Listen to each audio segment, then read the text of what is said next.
Okay. So welcome to How to Do Work You Love on Your Own Terms with Danielle Kayembe. Before we get started, let me cover some quick logistics. We're recording the call, and this is also streaming on Facebook Live for the Work Bigger community only. Hence why you just heard that feedback in the background. So there is a slight delay if you are joining us on Facebook Live. So do join through Zoom if you can. But if not, Facebook Live is great too, and we will definitely get to your questions, which you can share in the Q&A or the chat box or the Facebook comments. For those of you who are new to Work Bigger, I'm Belma McCaffrey, the CEO and founder, and everything that we do here is about challenging the status quo and redefining work so that work is a vehicle for creativity and change and really living a better life. We do that in 3 ways. First, programming. We have a personalized, high-impact online program that helps you find work you love and make a difference in the world without burning out. Super, super important. And this program is an intensive course where you work with a coach to get clear on your goals and then execute on those goals around your career. We also have the Work Bigger community. I see several new people on the call today. So if you are not part of the community, would love for you to join. It's on Facebook, Work Bigger. And we have a super engaged and close-knit group of ambitious women who have shared values around challenging the status quo and also raising our collective consciousness, a key value for Work Bigger. And lastly, we have our content platform, the blog. Right now, it's on belmamccaffrey.com, and we're working on a site redesign. Very excited for that. We'll have a bigger platform to share more resources around career. So part of our content is the Work Bigger Stories series, where we do interviews with women who are changing the world. And they're doing that either by launching their own companies or redefining work on their own terms, or they're aligning with other organizations that are mission-driven. And today we're interviewing Danielle Kayembe, who is a Kayembe. I feel like is it Kayembe? I always mispronounce her name. No, it's perfect. Danielle Kayembe, who is a social entrepreneur, a futurist, and the CEO of GreyFire Impact. Hi, Danielle. It's so nice to have you on here. Thank you so much for having me. I always love our conversations. I know. I was thinking back today when we first met, and I remember you, it was through a Dreamers and Doers event, which is another incredible community, and you led a session on meditation, and it was something that I was really exploring at the time. And Danielle's meditation has really changed my life. So I am just really excited to have you here and to share more with the women in our group about the work that you're doing, because I think it's so, so important. Oh, wow. Thank you so much. Yeah. So why don't you start by, sharing a little bit about yourself, your background, all that good stuff. Absolutely. So like a lot of people in New York, I finished college and I went straight into business and essentially finance. So I'm sure like a lot of people, it seems super exciting at first, and it seems really challenging, and then you quickly start to burn out. And I think for me, there was a real realization that even though the work was interesting, I didn't want the lifestyle that I saw kind of my older counterparts had. I would be working at 10 p.m. at night or midnight, and I'd look down the hall and, all the men and women that had families were also there. And for me, it just wasn't the type of lifestyle that I wanted to have long term. And so I think it really fueled me to start thinking about, what does it mean, to have a certain quality of life, and how do I build that?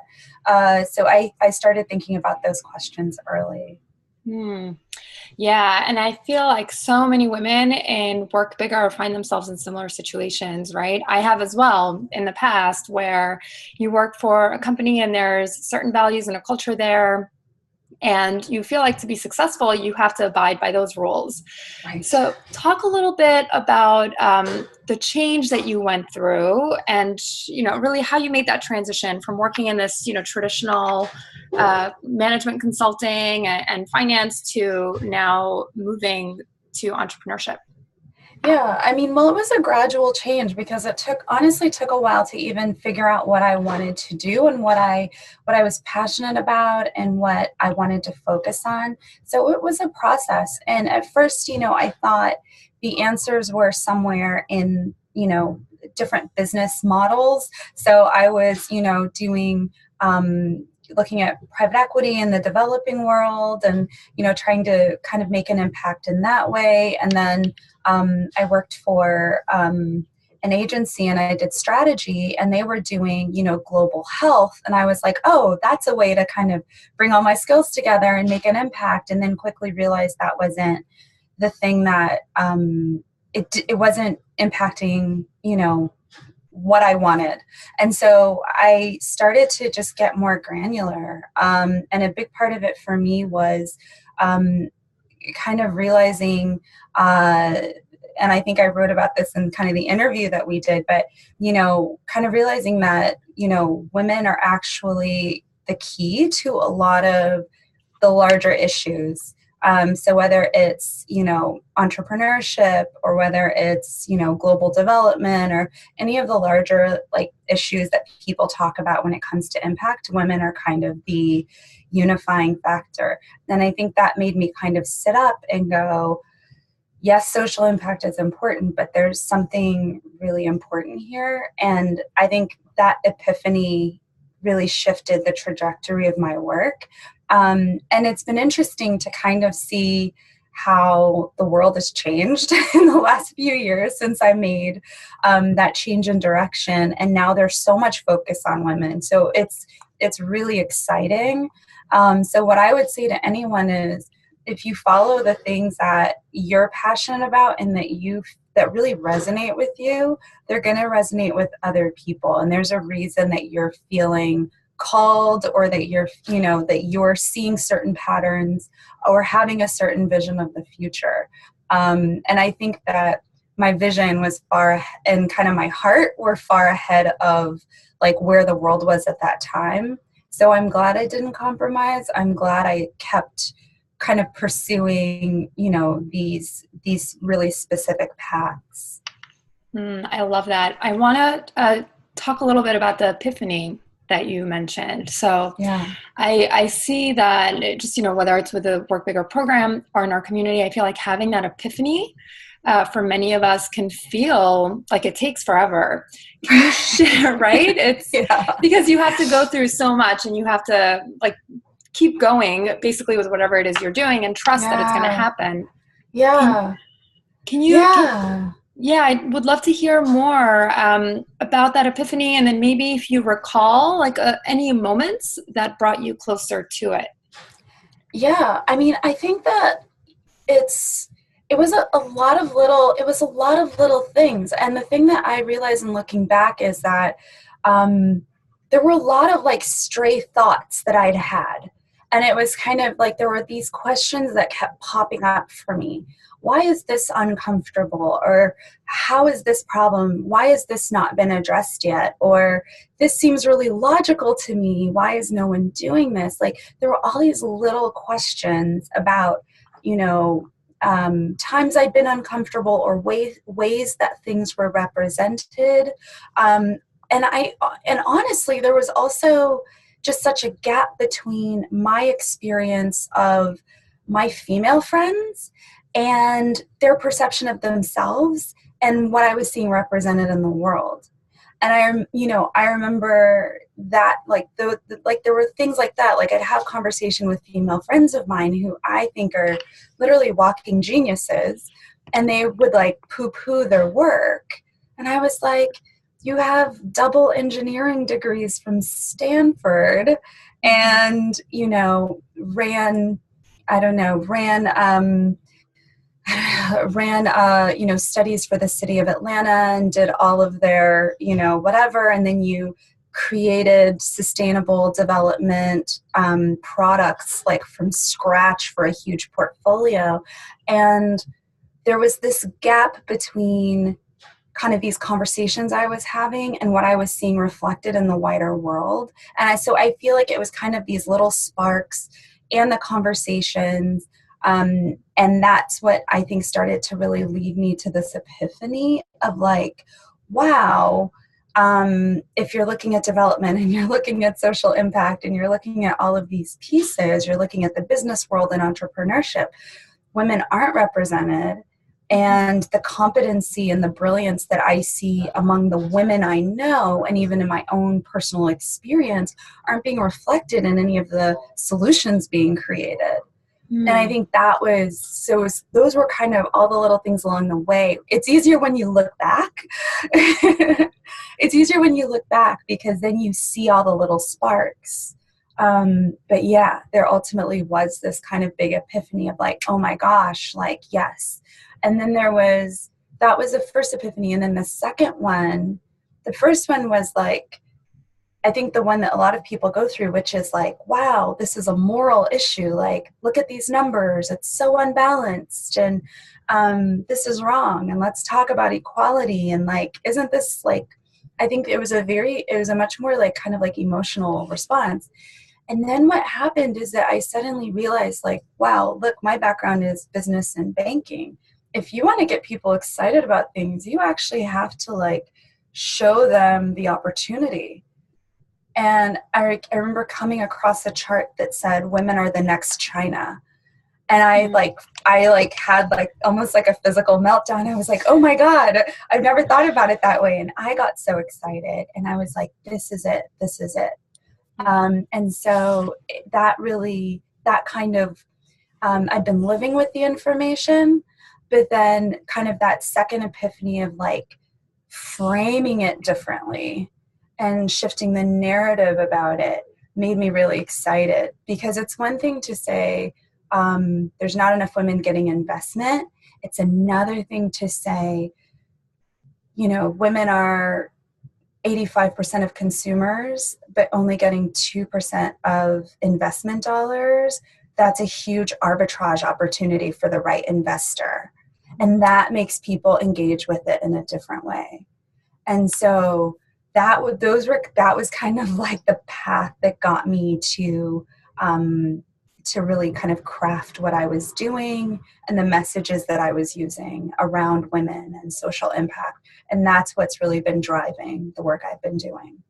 Yeah. So I'm hearing you say that really listening to your intuition and the things that were coming up for you as you were progressing in your career, you started to listen to that voice, right? And it seems too like there was something deeper there, and like you were really tuning into your experiences to have that epiphany. Would you say that's about right?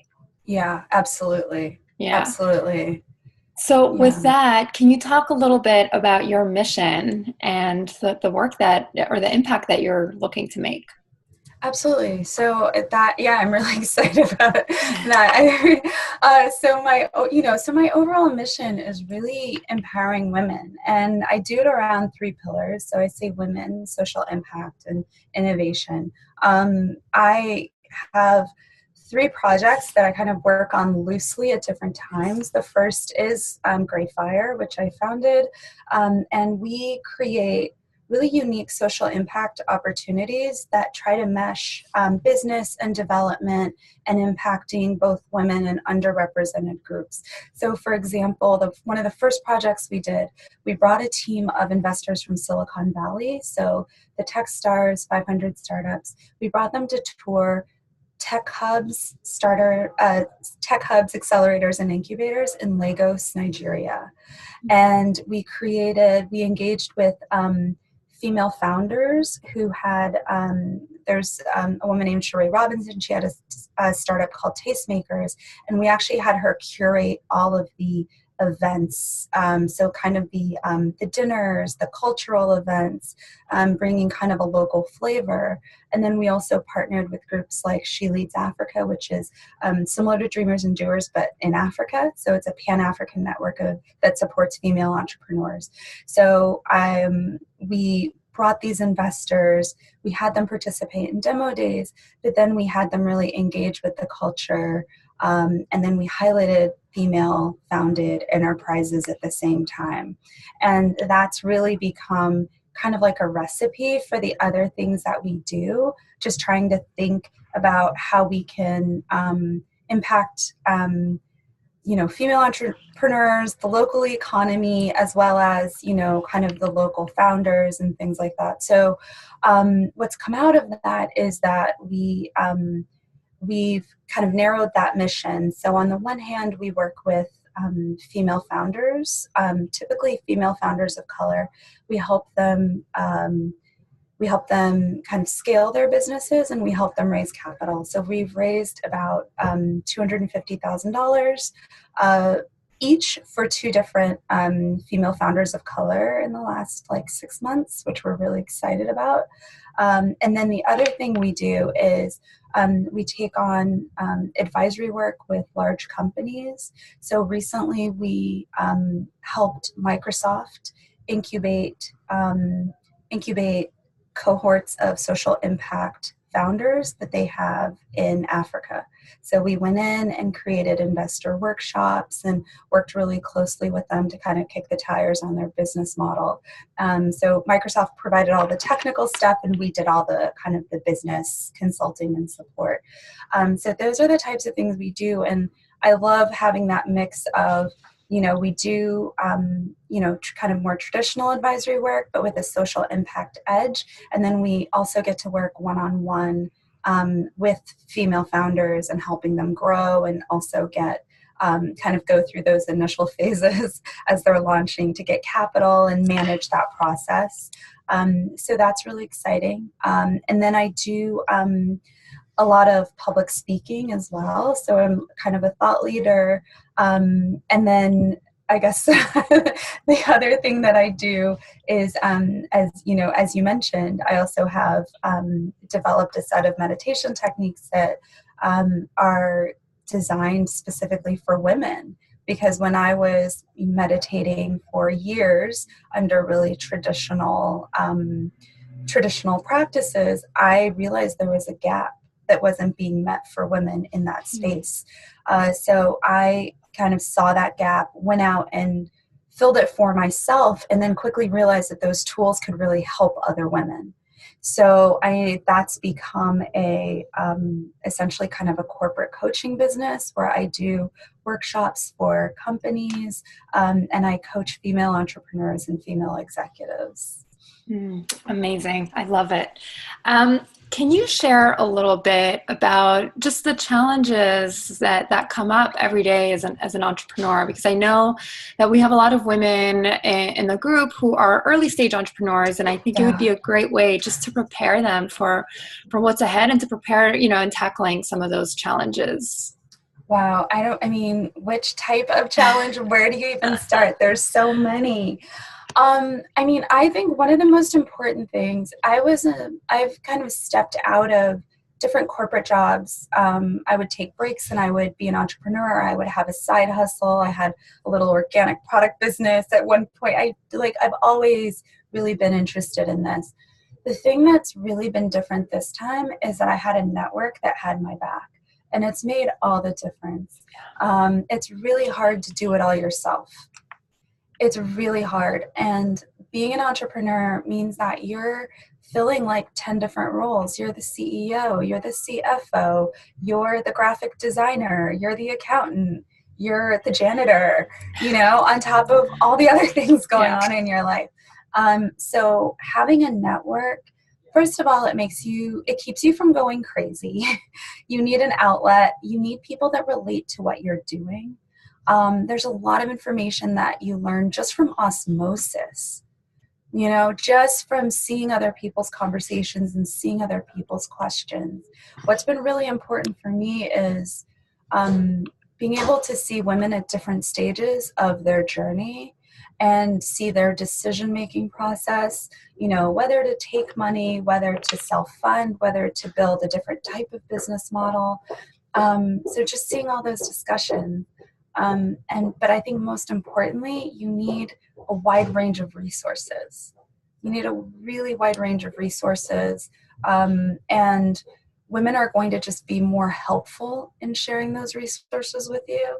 A question that would take me a month to find an answer on my own, going through traditional methods, yeah, I can find out now in like 5 minutes, and I can get 10 answers from people who've tried it, experienced it, and can give me a recommendation. So I would say the number one thing is to get a network that you love, that's filled with other women that are, also entrepreneurs or side hustling. That is, I think, that fulfills so many, challenges, and it makes the whole process easier. Um, I mean, gosh, there's so many other challenges to being an entrepreneur. That's a good one, though. I mean, I can relate to that so much too. Like finding that community where you have those shared values, and also where the community is supportive and you're like jumping in there to help each other because you're in this together, right? That may sound kind of cheesy, but I really believe that. I feel like it's so much easier to get through these difficult periods when you have that group supporting you. You feel so much less alone. And there are so many emotional roadblocks I feel like that can happen. Yeah. Right. So relying on those trusted sources to openly approach them and say, I'm having a really rough day today. I'm feeling like, I messed up and I made this mistake or whatever it is. And just feeling like you're not alone, I think is so huge. Absolutely. Yeah. It's a game changer. Mm-hmm. Yeah. So I want to talk more now about the work that you're doing specifically. You wrote a white paper on coded patriarchy, which I read and loved, and I know you got so much great feedback on it, and it went viral on the internet. I'm going to share it with our community here because I think it's such an important read. Can you share what is coded patriarchy? How do you define it? And what we can do about it? Yeah, well, thank you first. Thank you so much. It's been, really wonderful to see people's response. So coded patriarchy is something I talk about a lot when I give speeches. And essentially it's the fact that in the world that we live in, most of the objects, products, services we interact with are designed with male as the default. So whether it's, a piece of technology, whether it's even your clothing, whether it's a city, so interacting with, a bathroom or a subway or a door, there's any number of things, but kind of the male is the default. And so one of the examples I love to give is, as women walking through a city during the day, when you go in and out of the doors, they're often really heavy to open. And it's something that I'm like 5'4", and I'm not that big, but I always noticed some doors I have to like double handle. And then I learned that it's because doors are designed for the tensile strength of an average man. And then it all kind of made sense. But that goes through like everything that we interact with. So even your iPhone is designed for a man to use one-handed. And most women struggle to use their iPhone with just one hand. Women are actually harder on their phones and break them more often. And part of this is not that women are more clumsy, but it's just that it's not designed and optimized for women. And there's just tons and tons of examples around this. But so that's kind of the general idea, is that most of the things we interact with are kind of designed with a male as the assumption. And then, but women end up using it. That's so fascinating about the phone. I definitely hear you on the door. I noticed that now after, speaking with you about it and hearing about coded patriarchy, how I struggle to open so many doors in the city. Yeah. And I'm like, this is so annoying. The phone is interesting too, because I hadn't thought of that. And I feel like we don't think about these things because they're so ingrained in us, but you're totally right. I could never. But think about the additional cost to you as a woman, right? Mm-hmm. Every phone I've had, I'll get a new phone, and within a month I've dropped it 3 times, right? So there's actually like a cost to you personally, a financial cost because of that coded patriarchy. So I find it really fascinating. But there's other smaller things like air conditioning in buildings, right? It's actually kind of set to make men comfortable. And, if you look at men in a business setting, they typically have an undershirt under their shirt, they have a button down, and then they may wear a jacket. so they have more layers on than women. So there are all these things that, we are just kind of invisible in a lot of ways that we don't think about. So what does this mean, like, for us? And I think cultivating greater awareness around this issue too. Like, what do you think this means just for us as women and society in general? I actually find it super exciting. I think it's super exciting. And the reason why is that, and it's the reason I actually encourage all women to become entrepreneurs.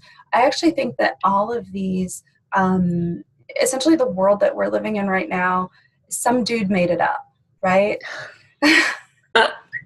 Some dude designed it and like didn't ask a woman. And so I think that there's, what I call kind of the rise of women-centered innovation, which is new products and services designed by women for women. And I actually think that's really exciting because as women, there's actually so few things that are really designed for us. And so when we encounter them, I think they, these products and services, they grow faster. They're just more likely to be successful. I think there's a huge economic upside if you can identify these. And I think as a woman, once you become aware of the idea of coded patriarchy, then you start to go, oh my God, all the times that I'm uncomfortable going through the day, it's not just an annoyance, it's actually a business opportunity.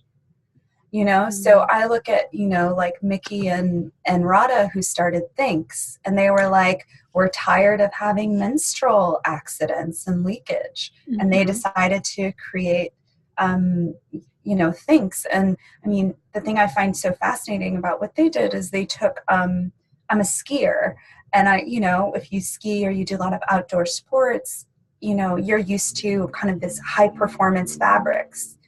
And what Thinks is just kind of this combination of like moisture wicking and sweat absorption and all these different things.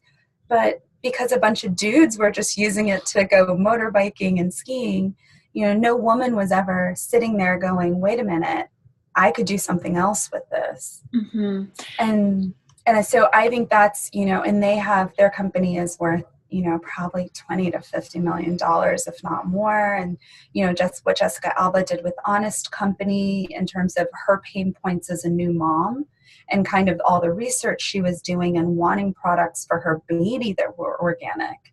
So I think there's, the fears and the experiences and the pain points, the discomforts you're having, other people are having. So I think it's a really exciting time to be a woman because you actually, all those little annoyances in life are actually opportunities for innovation. So I think women should just get together with their friends and like compare notes and, figure out which of these most annoying things are $1 million, $1 billion market. I love that. Yeah, like tune into your own pain points. I feel like that's really how the best businesses start. Right? Yeah. Can we talk a little bit about men? Because I think, and I'd love to hear your opinion on this. It's, so important, I think, as, we see there are more communities geared to women, more, there's that shift happening, right? You said earlier too, like our world has changed so much in the past few years. Work Bigger is an all-female community. We are most definitely open to men when it comes to the events and the happy hours and the content that we share, but our community is women only.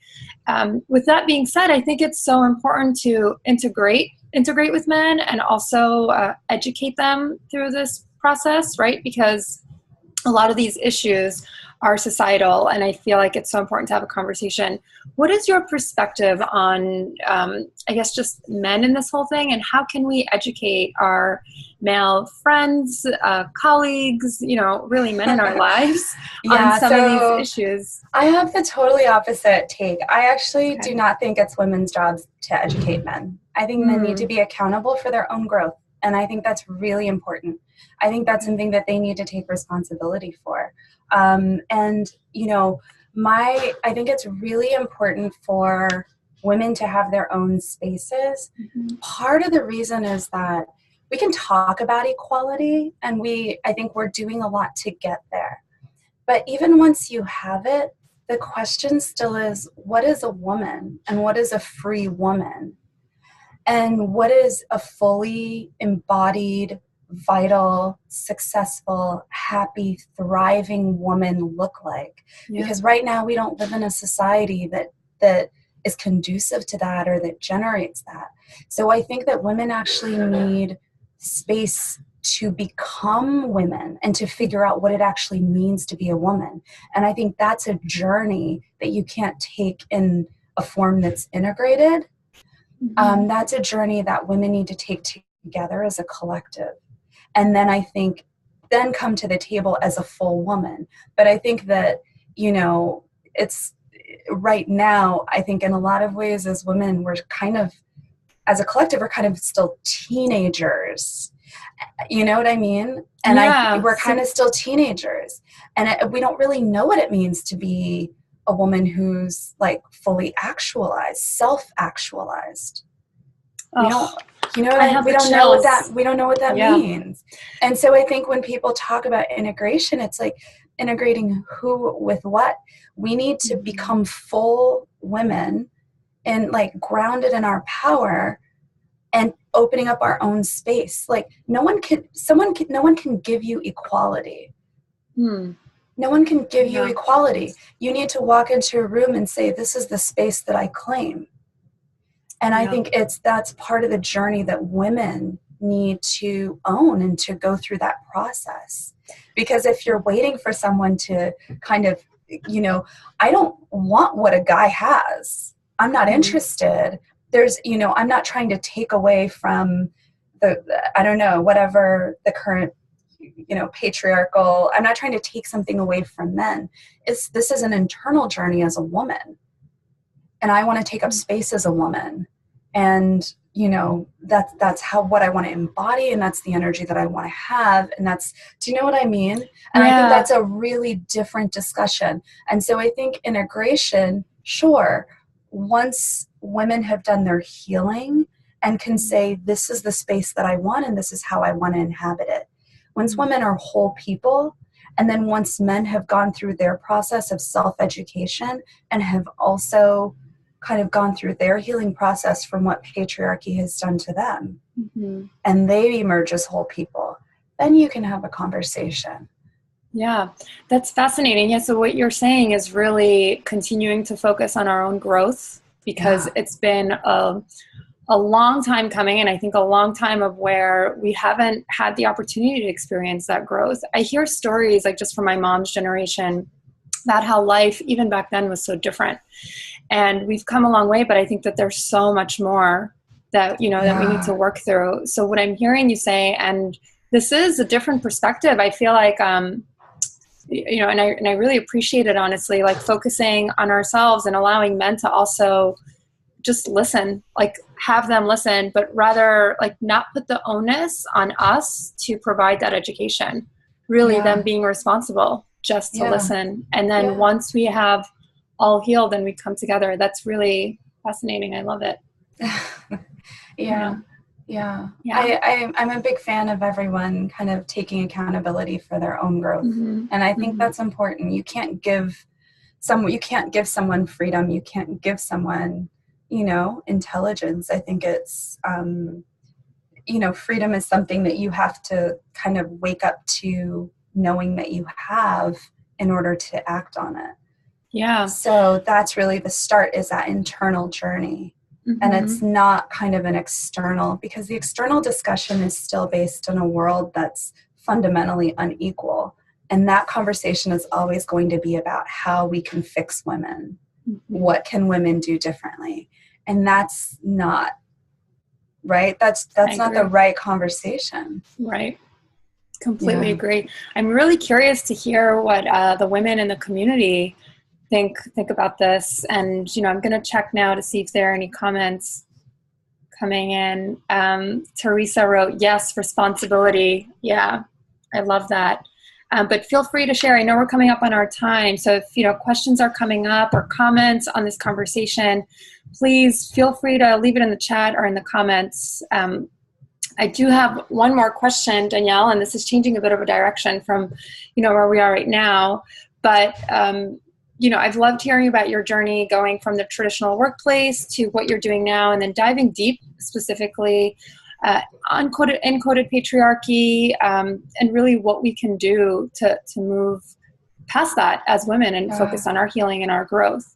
Is there anything that you want to share, I think, with women who haven't, who are either feeling really stuck, and it could be, from a career perspective, but maybe even from a deeper perspective, maybe it's spiritual.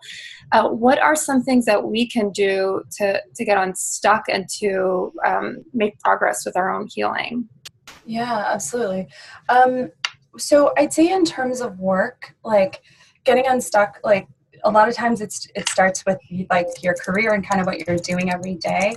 One of the things that I did, and I talked a little bit about this in the interview questions, when I had jobs I didn't like, what I would do is I would dedicate 10% of my time to, activities that furthered my interest in women and social impact. So I started going to talks, I started going to networking events, and that 10% kind of psychologically gave me